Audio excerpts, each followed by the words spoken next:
Hello বন্ধুরা, good morning. আমি সঙ্গীতা। আমার নতুন একটা ব্লগে তোমাদেরকে অনেক অনেক ওয়েলকাম আর ভালোবাসা। কেমন আছো তোমরা সবাই? আশা করছি ভালো আছো আর সুস্থ আছো। আমরাও না বেশ ভালো আছি।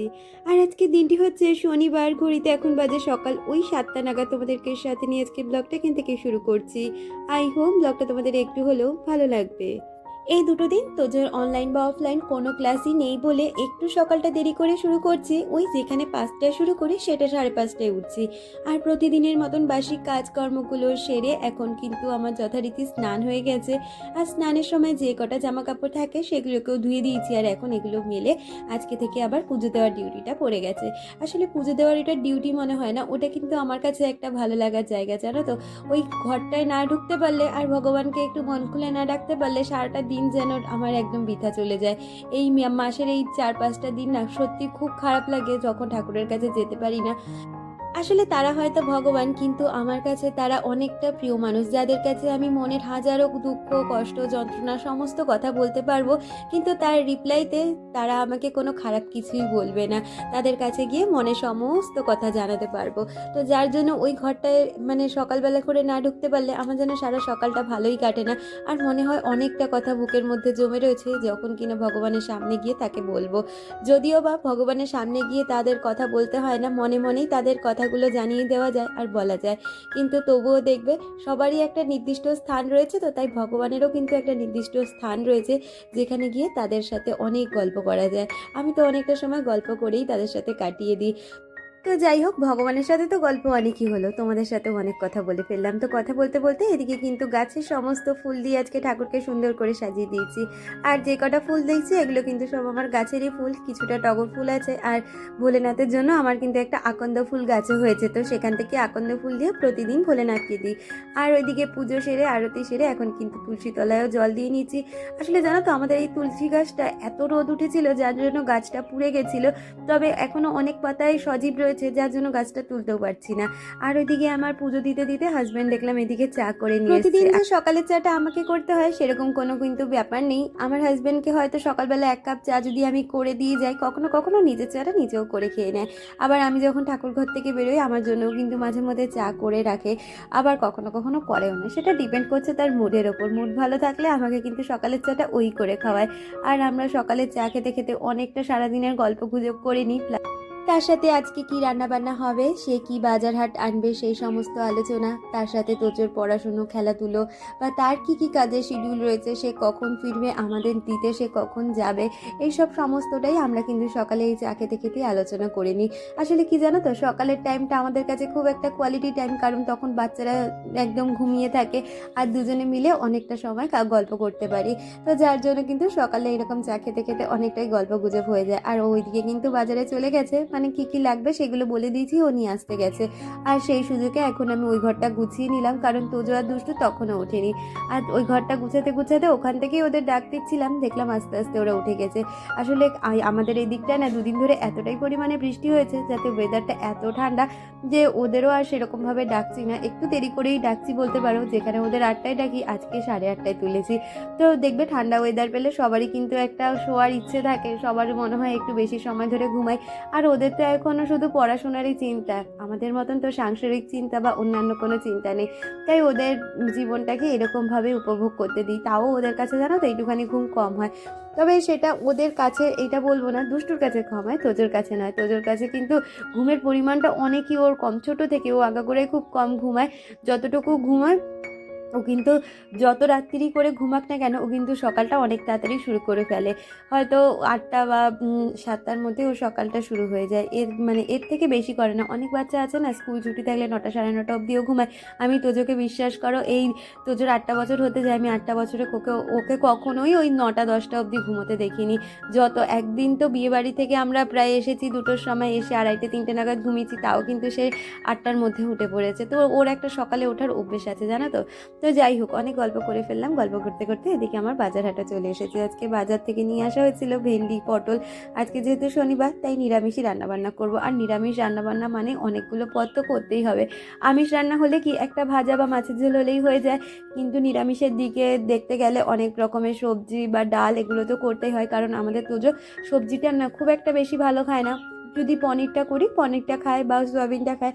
আর জানো তো সয়াবিনটা এখন দেখছি নিরামিষ একদমই ভালো লাগছে না। পনিরটা তাও খাওয়া হয়, তবে পনিরটাও না অনেকটা কস্টলি হয়ে যায়, যার জন্য পনির আর আজকে আনাইনি। আজকে একটু এইরকম ধরনের সবজি আনিয়েছি, আর এই চিপসের প্যাকেটটা এনেছিল কালকে রাত্রিবেলায় হাসবেন্ড, তো কালকে আর ঢালিনি, আজকে ঢেলে নিচ্ছি। আজকে ডাল করব একটু মানে আম দিয়ে টক ডাল করবো, আর তার সাথে আলু চিপস দিয়ে। তোজো তো আজকে এরকমভাবেই খেয়ে নিল জানো তো। এই কৌটোটার মধ্যে যতটা আলুর চিপস ধরেছে ততটাই রেখে দিলাম, বাকিটা একটা প্লাস্টিকে করে মানে ওই প্লাস্টিকটাই একটু গার্ডার পেঁচিয়ে রেখে দেবো। এটা খালি হলে তারপরে আবার ওটা ঢেলে নেবো। খালি হবে কি জানো তো, আজকেই হয়েছে কি যে দুপুরে তো আমরা খেয়েছি আজকে ডালের সাথে, তার থেকে বেশি খাওয়া হয়েছে আজকে আলুর চিপসটা বিকালবেলা। তোজোকে মাঠের থেকে নিয়ে এসেছি খেলার পরে, ওর তো ভীষণ খিদে পায়। আসার সময় কিন্তু আমরা যথারীতি খাবার নিয়ে এসেছি, ওই সিঙ্গারা এনেছিলাম। আর আসার সময় ভীষণ বৃষ্টি হচ্ছিল এদিকে, মানে বাড়িতে ঢুকেছি আর বৃষ্টিটা শুরু হয়েছে। তো তারপরে বৃষ্টির ওয়েদারে দেখবে আমাদের কিন্তু খাবার একটু ক্রেভিংস আসেই, যার জন্য সিঙ্গারা চা খেয়েছিলাম। আর সিঙ্গারা খেয়েও যেন সবার মন ভরছিল না, তাই জন্য ওই আলুর চিপসের কৌটোটা সামনে ছিল, এক কৌটো আলুর চিপস আজকেই শেষ হয়ে গেছে। বাকিটা রেখে দিয়েছি আবার সোমবার দিন ডাল দিয়ে খাওয়ার জন্য, কারণ সোমবারও তো আমাদের নিরামিষ, তাই জন্য। আর এদিকে মুগ ডাল করবো, সেই জন্য মুগ ডালটাকে হালকা করে ভেজে নিয়ে ওদিকে প্রেশারে সিটি দিয়ে নিচ্ছি। আর তার সাথে বললাম না আম ডাল করবো, তাই আমটাকেও কেটে নিচ্ছি। আমটা ফ্রিজে ছিল, তাই জন্য না একটু ছাড়াতে অসুবিধা হচ্ছে। দেখবে ফ্রিজেতে আম বা পটল এগুলো বেশি দিন রাখলে একটু শুকিয়ে যায়, যার জন্য একটু ছাড়াতে অসুবিধা হচ্ছে। কিছুটা আম দিয়ে ডাল করবো, আর কিছুটা না আজকে চাটনি বানাবো। আগের দিন অন্য রকমের চাটনি বানিয়েছিলাম, আজকেও কিন্তু একটা অন্য রকমের চাটনি বানাবো। আজকের চাটনিটা আমার কিন্তু ভীষণ পছন্দ হয়েছে, আমের টক ঝাল মিষ্টি একটা চাটনি। আমাকে রিয়েল ব্লগার এপি চ্যানেল থেকে আলপনাদি কমেন্ট করেছে, দিদি লিখেছে এঁচোড় চিংড়িটা দেখে লোভনীয় মনে হচ্ছে। লোভনীয় শুধু না, খেতেও দুর্দান্ত হয়েছিল জানো তো।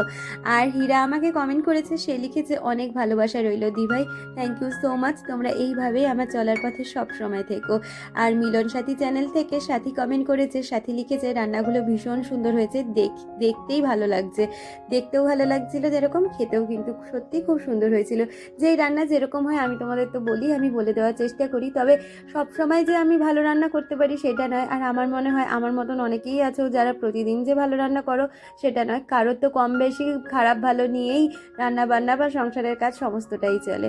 তো যাই হোক, ওইদিকে ভেন্ডি ভাজাটা বসিয়ে দিয়ে এদিকে কিন্তু চালটাও ধুয়ে নিচ্ছি, আর চালটা ধুয়ে এদিকে ভাতটা বসিয়ে দেবো, আর ভেন্ডি পোস্তটা করে নেব। মানে ভেন্ডিটা আজকে সর্ষে দিয়ে করব, আর পটলটা যেটা এনেছে ওটা পোস্ত দিয়ে করব। তো দেখো এদিকে ভাতটা বসিয়ে দিলাম। আমাকে নাজিরা কমেন্ট করেছে, নাজিরা লিখেছে দি ভাই তুমি একদিন শাকের মধ্যে পেঁয়াজ আর শুকনো লঙ্কা ফোড়ন দিয়ে শাক ভাজা খেয়ে দেখবে, অনেক সুন্দর লাগে। আর আমি কিন্তু বোয়াল মাছ ভাজা করে খেতে ভালো লাগে না, এমনিতে সুন্দর লাগে।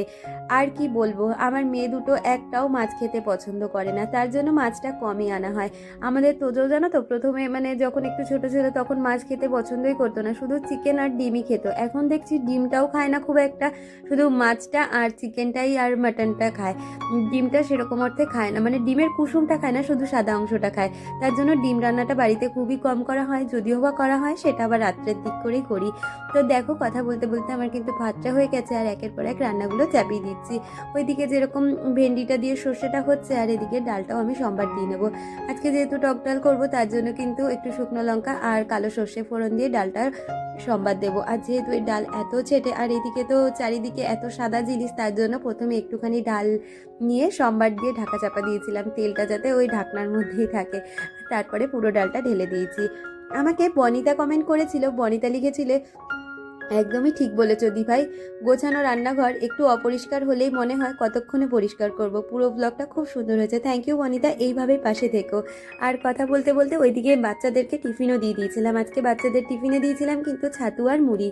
আসলে তোমরা তো জানোই শনি আর রবিবার কিন্তু আমার একটা অনেক ব্যস্ততম দিন থাকে এই দুটো দিন, কারণ এই দুটো দিন কিন্তু তোজোর খেলা থাকে, যার জন্য কিন্তু আমাকে রান্নাবান্নাটা অনেক তাড়াতাড়ি গুছিয়ে নিতে হয়। আর সেই কারণে কিন্তু আজকে টিফিনের খুব একটা ঝামেলা রাখলাম না, কারণ আমি কিন্তু যেদিন তোজোর খেলাধুলা থাকে সেদিন একটু ছাতুর বা অন্য কোনো মানে হালকা পাতলা টিফিনের ওপরেই টিফিনটা রাখার চেষ্টা করি, খুব একটা ভারী টিফিন দিই না, কারণ দুপুরের খাবারটা অনেকটা তাড়াতাড়ি ওকে খাইয়ে দিতে হয় সেই কারণে।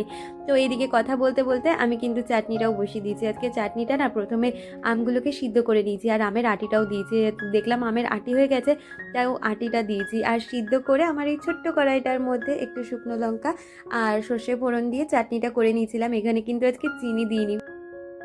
আসলে ঠাকুরকে যেই খাবারগুলো খেতে দিই না, নকুলদানা বা বাতাসা, সেই মানে সেই খাবারগুলো দিয়ে আজকে চাটনিটা বানিয়েছিলাম। সত্যি আজকে চাটনিটা আমার ভীষণ পছন্দ হয়েছিল। তো ওইদিকে চাটনিটা করে নিয়েছি আর ওইদিকে পটল পোস্তটাও করে নিয়েছিলাম, সেটার ভিডিও তোমাদের সাথে শেয়ার করলাম না। আর এইদিকে প্রতিটা রান্না হয়ে গেছে, এখন রান্নার পরে রান্নাঘরটা প্রতিদিনের মতন পরিষ্কার করে নিচ্ছি। প্রতিদিনের কাজগুলো কিন্তু একটা রুটিন মাফিক সময়ের মধ্যেই আমি করে নেওয়ার চেষ্টা করি। আর শনি আর রবিবার হলে তো সেইটা কথাই থাকে না, ওটা কিন্তু আরও একদম টাইট শিডিউলের মধ্যেই আমাকে রাখতে হয়। আর দেখবে প্রতিদিনের আমাদের যেই সংসারের কাজগুলো থাকে তার একটা যদি সকাল থেকে আমরা রুটিন বানিয়ে নিতে পারি, তাহলে কিন্তু সংসারের কাজগুলো একটা নির্দিষ্ট সময়ের মধ্যে আর গুছিয়েও হয়ে যায়। আমি কিন্তু সংসারের কাজগুলো এইরকমই রুটিন অনুযায়ী করে নেওয়ার চেষ্টা করি, তাতে করে আমি কিন্তু যেরকম কাজগুলোও নির্দিষ্ট সময় করতে পারি, আর তারপরেও কিন্তু আমি নিজের জন্য অনেকটা সময় পেয়ে যাই। যদিও বা শনি রবিবার নিজের জন্য সেরকমই খুব একটা টাইম হয় না, নিজের টাইম বলতে পারো সেটা হচ্ছে ভিডিওর জন্য সময় দেওয়া, কখনো ভয়েস ওভার দেওয়া, কখনো ভিডিও এডিটিং করা। তো এই বিষয়গুলোর জন্য আমাকে টাইম স্পেন্ড করতে হয়, নিজের জন্য সেরকম একটা টাইম পাই না। তবুও সংসারের কাজগুলো যেহেতু হয়ে যায়, যেটুখানি সময় বসতে পারি সেটাও কিন্তু আমাদের কাছে অনেকটাই, তাই নয় কি? তো আমাকে সুলাতা কমেন্ট করেছিল, সুলাতা লিখেছে, সেকেন্ড লাইক দিয়ে ভিডিওটা দেখে নিলাম, বেশ ভালো লাগলো ব্লগটা। থ্যাংক ইউ সো মাচ সুলাতা, এইভাবে পাশে থেকো। আর আমাকে রিয়াঙ্কা কমেন্ট করেছে, সে লিখেছে, খুব ভালো লাগলো তোমার ভিডিওটা, এইভাবে আরও ভালো ভালো ভিডিও দাও। নিশ্চয়ই তোমাদের জন্য নতুন নতুন ভিডিও শেয়ার করার চেষ্টা করছি। তো তোমাদের আমার প্রতিদিনের ভিডিও কেমন লাগছে অবশ্যই জানিও। আর তোমরা যে আমার সাথে থাকছো, আমার পুরো ভিডিওটা দেখছো, এটাই আমার কাছে অনেকটাই ভালো লাগার জায়গা। আর মিতালি দি আমাকে লিখেছিল, খুব ভালো লাগলো ভিডিওটা, ভালো থেকো, ভালোবাসা নিও। তুমিও খুব ভালো থেকো দিদি। আর রিয়া আমাকে কমেন্ট করেছিল, আমার রিয়া বান্ধবী, সে লিখেছে, খুব সুন্দর হয়েছে ভিডিওটা, thank you so much Riya, এইভাবেই পাশে থেকো। আর আমাকে কেউ একজন আমার ফ্রিজটা কোন কোম্পানির ফ্রিজ সেটা জিজ্ঞেস করেছিলে। আমাদের ফ্রিজটা হচ্ছে এলজি কোম্পানির। তো ওই ফ্রিজটা জানো তো আমার বিয়ের অনেক বছর আগে, মানে কি বলবো, আমাদের এই ফ্রিজটার বয়স মোটামুটি ধরে রাখো 13 থেকে 14 বছর। তবে কি জানো তো, এখনও ফ্রিজটা ভীষণ ভালো রয়েছে, ভিতরটা তো দেখলে মনেই হবে না কোনো এত বছরের পুরনো ফ্রিজ। যতটা খারাপ হয়েছে ওপরের রংটুকুই খারাপ হয়েছে, এছাড়া কিছুই না। এই মুহূর্তে ফ্রিজটা নিয়ে আমি চেঞ্জিংয়ের কোনো চিন্তা ভাবনাই রাখিনি, কারণ খুব ভালো রয়েছে ফ্রিজটা। অন্যান্য জিনিস বাড়িতে নতুন করে গুছানোর চেষ্টা করছি, যেমন ধরো একটা ওয়াশিং মেশিন কেনার চেষ্টায় আছি, অথবা কখনো ধরো একটা ড্রেসিং টেবিল কিনতে পারি। তবে ফ্রিজটা ভীষণ ভালো, আর ফ্রিজের কোম্পানিটা হচ্ছে এলজি। তো যাই হোক, কথা বলতে বলতে সকালে যে জামা কাপড়গুলো ধুয়ে দিয়েছিলাম সেগুলো কিন্তু খুব সুন্দরভাবে শুকিয়ে গেছে, যে কটা শুকিয়েছে সেগুলো তুলে নিয়ে এসেছি। আর এখন এগুলো ভাঁজ করে নিজেও ফ্রেশ হয়ে নেব।